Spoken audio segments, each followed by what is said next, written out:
This is the 5 a.m. Miracle, episode number 471. You don't need a new year to change. Here's what causes true transformation. Good morning and welcome to the 5 a.m. Miracle here in 2023. I am Jeff Sanders and this is the podcast dedicated to dominating your day before breakfast in the new year. My goal is to help you bounce out of bed with enthusiasm, create powerful, lifelong habits, and tackle your grandest goals with extraordinary energy. In the episode this week, I'll break down why the new year is typically a terrible time to change anything, what strategies work best for the most successful people, and how you can achieve true transformation right now, today. Let's get to it.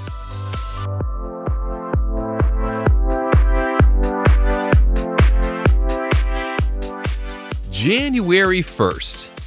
It sounds like a really great day, doesn't it? Well, as it turns out, it's just a day. Just a day like any other. And it's just a day because change happens when you decide to change. There is no special day. There is no day one other than the day you choose to begin. And that day does not have to wait for a new year, or a new season, or a new opportunity, or a new excuse to delay beginning right now. True transformation is based on you reaching the breaking point, of refusing to live as you have been living, and it's nothing beyond that. Nothing more, nothing less. Transformation, change, you getting better, you pursuing something new. It's just a choice. It's a choice you can make on any day of the year, at any time, for any reason that speaks to you. The episode this week is not an anti-New Year's rant, although I was very close to doing that, and it may go there anyway. But what it actually is a chance to really dig into the core of what goal achievement is, but even more importantly, what a starting line actually looks like, and what it means to begin something when you're ready. And when you're ready does not have to wait for some arbitrary line in the sand that society has laid out for us to say, this is your chance to become something new, and the rest of the year is just whatever. I'm not a fan of that. I never have been, probably never will be, because I like the idea of having the power to change my life on any given day. Like I've said a billion times on this podcast, you have the power to change your life, and the fun begins bright and early. And that bright and early, well, that's tomorrow morning. I don't care what day of the year it is or what year it is on the calendar. You could hear this episode far into the future beyond when I'm recording it, and it doesn't matter what tomorrow morning's date is. Tomorrow morning is tomorrow morning. Bright and early is your chance to move, and that's it. You don't have to wait for a special day, because every day is special if you choose for it to be. That's the rant. Okay, you can walk away from the episode now, move on with your year if you'd like to, or stick around to hear exactly why the new year is not the best thing for you, and more importantly, how you can take advantage of every day that shows up when you're ready for it. Now I'm going to dig into a few core concepts this week to truly break down these concepts I just laid out here to hopefully convince you that what I just said is actually true. You don't need a new year to change. That's the first part. The second part we'll dig into are these strategies used by the most successful people, and then we'll finish up with the third part of what actually causes true transformation or actual change that you're looking for, which is the goal of a new year, right? The goal is newness, it's change, it's fresh, refreshing opportunities and experiences to make you a newer and better person. That's kind of the idea behind it. So let's break that stuff down. First of all, why the new year is a terrible time to change basically anything. Number one, it's arbitrary, right? You can set a new date whenever you want. January 1st is a made-up date. It's not real. We invented it, which is fine, and it's very helpful for a lot of reasons. But when it comes to goal achievement, it doesn't mean a thing. What you should do is pick a date that actually has meaning for you. Now, that could be the 1st of January. You may love that date. This may be the best day on the year for you. And if it is, and if you are emotionally tied to it, and it has led to actual change in the past, and you think that will be the case for you going forward, well then, by golly, let's make January 1st the best day for you. Personally, I don't care about that date. In fact, it means very little to me, and I'll get to a little bit more of exactly why. But the first part here is that it is arbitrary, and your date is your date. Choose it and move forward. Second point. The new year tends to occur, if you live in the northern hemisphere, in the middle of winter. It's very cold in most parts of the world if you live in the northern half. If you're in the southern half, maybe it's nice and toasty and summer is coming. And that's awesome. I've never experienced that for a new year, so I don't know what that feels like to begin a new calendar year when it's warm. But I can tell you, as someone who lives in the U.S. and lives in this northern half when it's cold at this time of the year, that the new year in the middle of winter is very dreary. It's gray outside. It's cloudy. It's cold. It's pretty blah feeling. Honestly, the new year doesn't have that chipper excitement that I would love for it to have. It has this middle of winter drab feeling that doesn't really elicit a lot of positive emotions, at least for me. Now, you may really enjoy winter for all kinds of reasons. Maybe it's nice and snowy and beautiful where you live. Here in Nashville, Tennessee, the winter is the most blah part of the year I could possibly imagine. So I don't get a lot of, nice feelings. Anyway, I'll move on. Point number 3, the new year has I'll call it this. It has an external expectation of change. And that external expectation is, we'll call it society's norms, right? These forces that are pushed upon us to say this is the time of year for you to change. Which, once again, that's the arbitrary nature that could be helpful. However, for most people, myself included, that kind of change is not rooted in a genuine internal desire for something new. I'm going to say that again. If the new year for you is an external expectation of change, and it's not rooted in something genuine and authentic that's also internal for you, it's not going to work. When other people try to force change upon me, I reject it. That's my nature, whether it's my type A-ness or my autonomy or my independence or my Americanisms. I don't know what it is, but I don't like it when someone else tells me or forces me to change. The best kind of change for me is internally driven. It's a choice that I make for me for my own reasons. When that takes place, you can't stop me. I will absolutely dominate any day, any goal at any time because I chose the goal. It's personal, it's meaningful, it brings out the best in me because it comes from a genuine and authentic place. If the new year for you is just a societal norm, if it's just an external thing and you feel like, well, it's the new year, so I have to do something new, I have to pick new goals now, here we go again, why? Why even play the game? Why go there? Why do any of that? I don't want to, and I don't do it.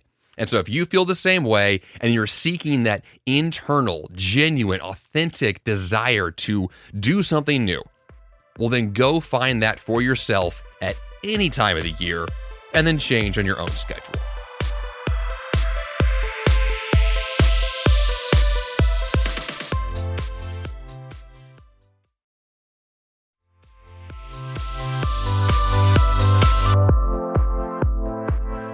Number 4, the new year is a terrible time to change because for most people, it's a pretty busy season, especially leading up to the New Year's holiday after you've just had things like Thanksgiving here in the US or the Christmas holiday or whatever the case may be for your actual holiday season.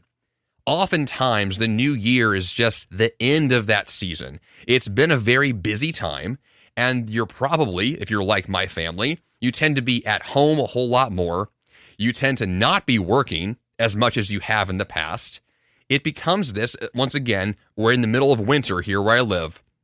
It's kind of a hunker down season where I'm doing less and the busy things I'm doing tend to be social activities or parties or just that the usual kind of holiday season hubbub, right? That tends to be what I'm focused on. These aren't things like big personal internal goals or big business dreams or some new aspiration. This season of the year has its own set of norms and its own set of busyness that for me never tends to align to the kind of time I'm looking for to actually change myself for my own reasons, for my own new goals. I tend to make time for that at other seasons of the year when there's less of an expectation for me to be involved in all this other minutia and stuff. And those could be good things, right? I'm not knocking holiday parties and family time. That's all great. But that stuff doesn't align to me taking the time out to go plan my life and dream big and make new plans and go pursue them. Right, there's a clash here between the kinds of things I'm actively doing and the kinds of things that should be happening if the new year is this new goal-achieving season. And to me, these things do not align. They don't fit together. So I'm not going to try to force that. I'm not going to try to make this something that it's just not supposed to be. So what I tend to do is to lean into the family time. I lean into the hunker down winter season where I build fires and read books and take naps, and I make this a different kind of valuable season for me. But it doesn't tend to be one of these big aspirational things that others might think that it should be. And the fifth and final reason for today why the new year is a bad time to change is that there is a typical expectation for 12-month goals. If you know my book, The 5 Miracle, you know that I talk a lot about the quarterly goal process, which basically means you're not going to pursue long-term goals. 12-month, 1-year, 5-year goals, those don't tend to be the things I shoot for. What I tend to shoot for are short-term, right-now goals, things I can actively work on and finish in the next few weeks, at the most the next couple of months. But generally, it's the kind of thing I can take action on now because I'm excited about it now and I move on it now. And sure, I might have plans for the future, and maybe those plans work out, maybe they don't. But generally speaking, if your goal is to set 12-month goals and you do so in January, the kinds of people who finish their goals over the course of a 12-month year, they're the kinds of people who don't exist because it's just not a thing people do. People don't set 12-month goals and hit them. They don't do that. It's not real. It's a made-up thing. And I know that's not the normal expectation here. As a productivity guy, you might think, well, Jeff Sanders, he's going to tell me how to hit my annual goals. No, I'm not. Because annual goals are stupid. I said it. They're not a good idea because nobody does them. Nobody. The kinds of people who set and achieve big goals, well, that brings me to my next section, which are the strategies used by the most successful people, the kinds of people who actually do achieve big things. Let's break down what they actually do. First and foremost, successful people will schedule short-term goals that capture their full attention in the here and now. When I just mentioned that 12-month goals are not effective, what I'm really saying is that long-term visions can be effective, and short-term action-based objectives and projects, well, that's where the real work gets done. So let's just back this up for a second.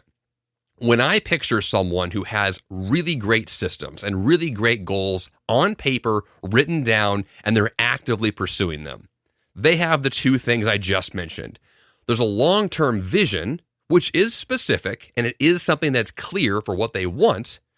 But the second part of that, the action part of that, the I'm pursuing this vision, well, those are the short-term goals they're working on right now that are going to be finished very soon, like next couple of days or weeks at the most, that kind of soon. Not like 6 months from now, 12 months, 24 months, no. Corporations might have longer-term goals like that, but generally speaking, guess what happens to those big long-term goals? They get delayed. They get postponed. They don't ever happen at all. That's what happens to long-term goals because we can't predict the future.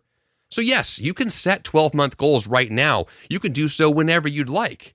But the idea that a 12-month goal will actually slowly, over the course of 12 months, come to fruition and then finish in a year, that's just silly. That's not how goals are accomplished. How goals are accomplished is intense focus for a short burst. They start, they finish, and then they're done. That's it. There are some things that will be a slower trickle. Let's use health as a good example. If your goal is to build muscle or lose weight or train for a marathon, yes, those things will take time. Those actually do take many months to achieve. And so you'll have these slow kind of, a little bit here, a little bit there kind of process. But the way those are achieved, here's the big secret. The long-term vision is the weight loss. The long-term vision is the marathon. But the specific action, the actual goal being worked on, well, that's a short-term thing. That's what am I going to do this week? How many miles will I run this week? How many pounds will I lose this week? That's the goal. That's the objective. That's the focus. That's where the action is. And that's where all the work gets done.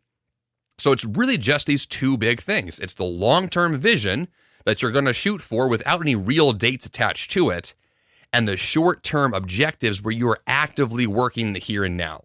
That's where the progress takes place. And then, of course, you can refine the long-term vision as needed. We'll pivot and change and, adapt and evolve. But at the end of the day, it's just those two things, the here and now and the long-term vision. And that's all you need.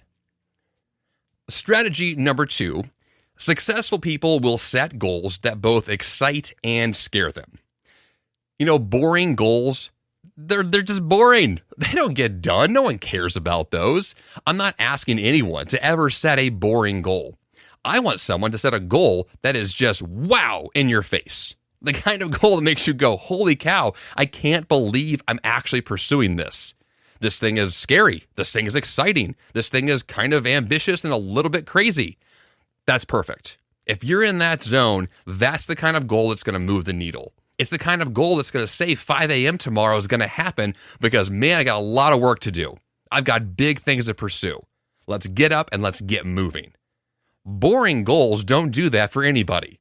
You want goals that are exciting and scary. Small goals are just not going to work for most people because oftentimes small goals take just as much work as big ones. This is kind of bizarre. It's a weird paradox in the world of goals, but what tends to take place is that we give a lot of energy to whatever goals we're pursuing. And if we have small goals, we give a lot of energy to them anyway, even if the outcome isn't fantastic. But if the goal is huge and has big results as a possibility of them, and we give a lot of energy to those goals, well, then we get the big results that come from them. So being ambitious is the right choice. It is the best choice in most scenarios to pursue things that, yes, are big, yes, are scary, yes, are ambitious, yes, force you to do things you would otherwise not do. And that's where change takes place. In this process, you're going to do things like leverage fear, right? Face these things right in the face and say, wait a minute, I haven't been this kind of person before. I don't know how to pursue this next objective. I don't know how to move forward. Well, that's perfect because not knowing is how you learn, by actually trying something you've never done before. One thing I have not mentioned in the podcast so far in the last few months is that I bought a guitar.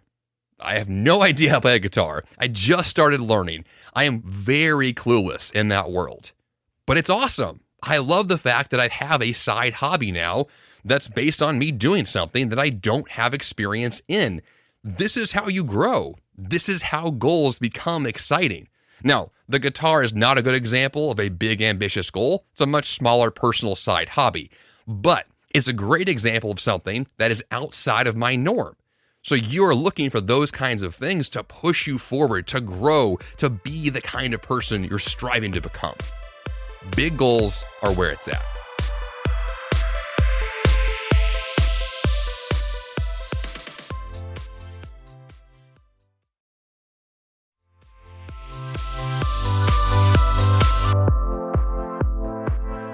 And speaking of those big goals, number 3 is to choose great goals.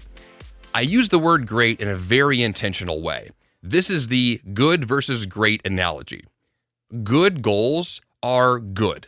We like them. They're helpful. They get things accomplished. They move the needle. But great goals, they change your life. Great goals radically move the needle. They challenge you in ways nothing else can. I've been caught in the trap of pursuing good goals for far too long. I can tell you, if you look back at my list of goals I have pursued, many of them, if most of them even, are good goals. They're things that are logical. They're things that make sense. They're things I could emotionally rationalize and tell you exactly why I chose that goal. But very few of them actually are classified as great.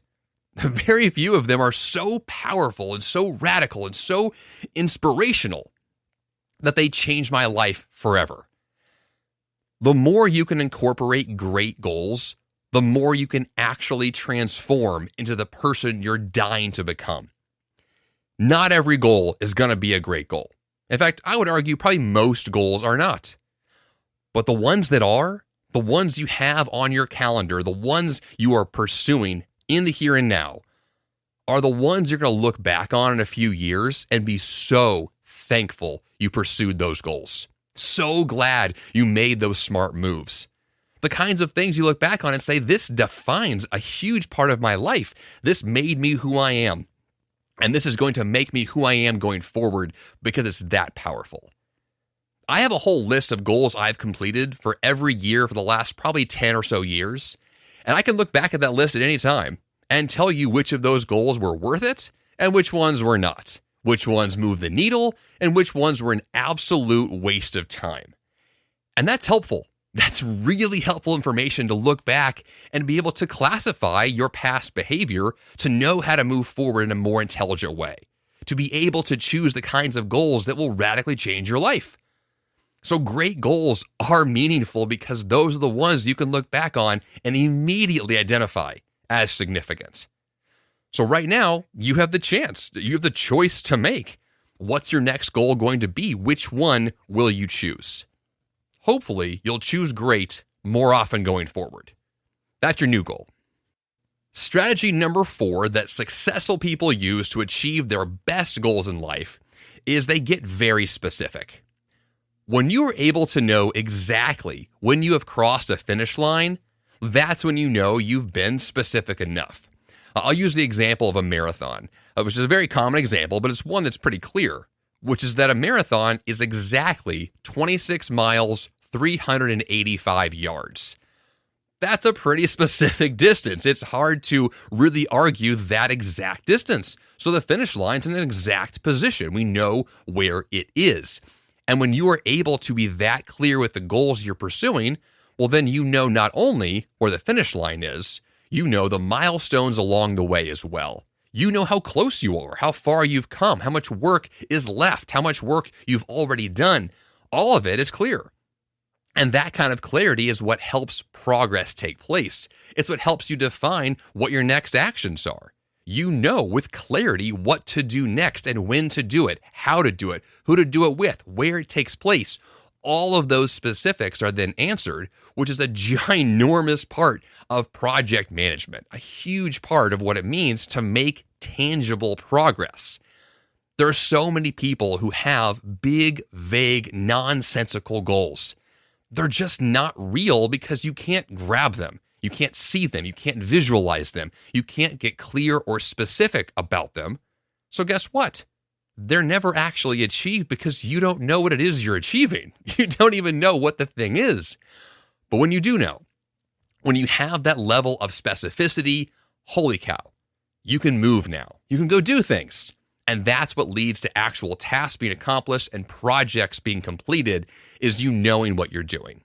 It's practical, it's the nuts and bolts of life, but it's honestly the only thing we have to leverage and to grab a hold of and to push forward with.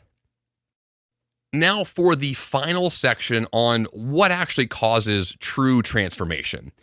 We've actually hit on those points already, but I want to be a little more specific just to clarify what this is all about. Transformation itself is dramatic change. It is a metamorphosis, a conversion. It is shedding your old self to become your newer and significantly better self. Transformation is something radical. It's a brand new thing. When we talk about New Year's, we're talking about transformation. We're talking about dramatic change. You could just, once again, pursue small goals, good goals, normal goals. You could just do the same thing you've always done. You can. That's always an option. And honestly, it's what most people tend to choose every single day. We just do what we've always done. But that's pretty boring. Assuming that your life actually needs radical change. Most people would argue that their day-to-day life, it kind of gets dull sometimes, right? We get into ruts. We do the same habits a billion times in a row, and it kind of gets old. And so if you're in a place right now where you say, yeah, that does define my day-to-day. Things are kind of dull. They are kind of monotonous. I would like something new and fresh and exciting. The question's going to become what's going to cause you to actually take the action to transform. Because honestly, you probably won't. And I'm not saying that you as an individual don't have the potential. What I'm saying is that mathematically speaking, look at the data, people don't change. They just don't. They tend to do the same things they've always done. Like, people don't tend to take radical action because it's scary. They tend to do what's safe. They tend to do what's comfortable. They tend to stay in their bubble, and they tend not to ever leave. I'm speaking to high achievers on this podcast. I view you as a high achiever. I view you as someone who says, that bubble's not for me. That comfort is not for me. I want something more. I want to be better. I want to push the envelope. I want to achieve those big goals.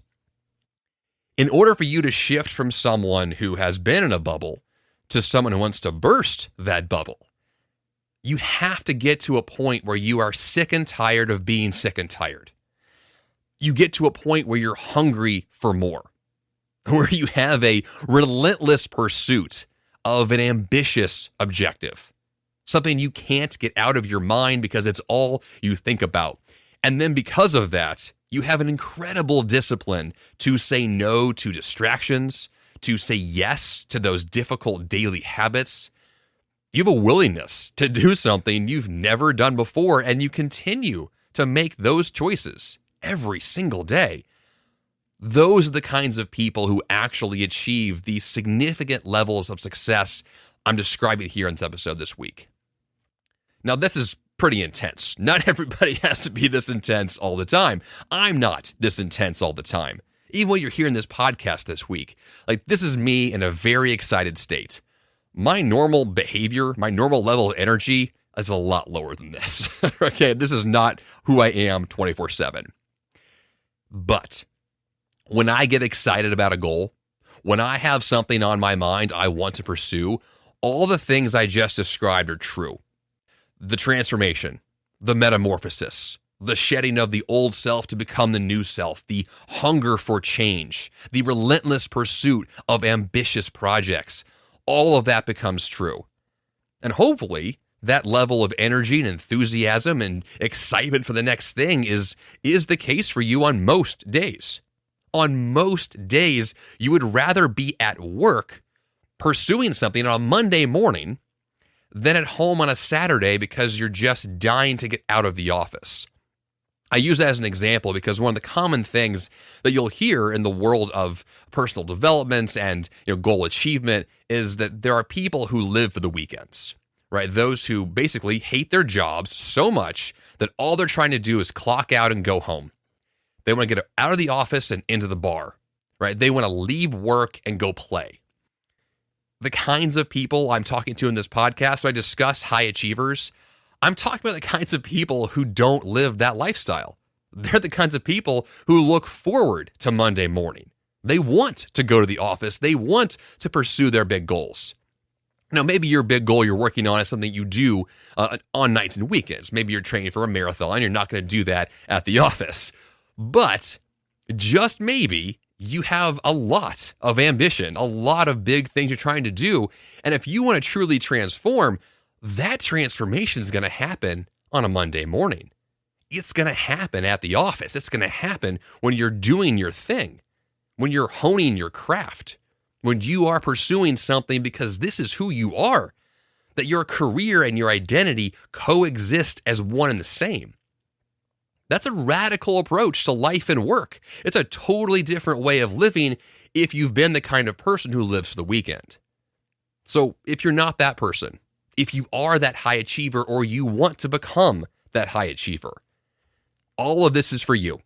This entire episode, all the things I discussed, this is all possible. Dramatic change, true transformation, a metamorphosis, a shedding of your old self, a becoming of the new. It's all available. And it's all optional. You get to choose it if you want to, and you don't have to wait for January 1st to begin. That's the good news. That's the exciting news. And that's where it all begins. Tomorrow morning, bright and early, the opportunity is there. Take it.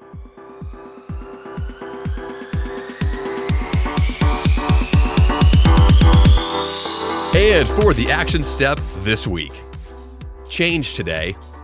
There is no time like the present. Forget all the usual excuses, delay tactics, and your favorite procrastination techniques.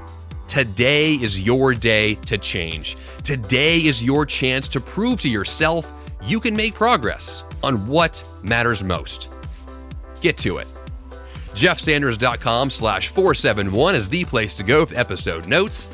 And you can subscribe or follow this podcast. Both Apple Podcasts and Spotify now use the language of following a podcast, which means to subscribe and listen to it.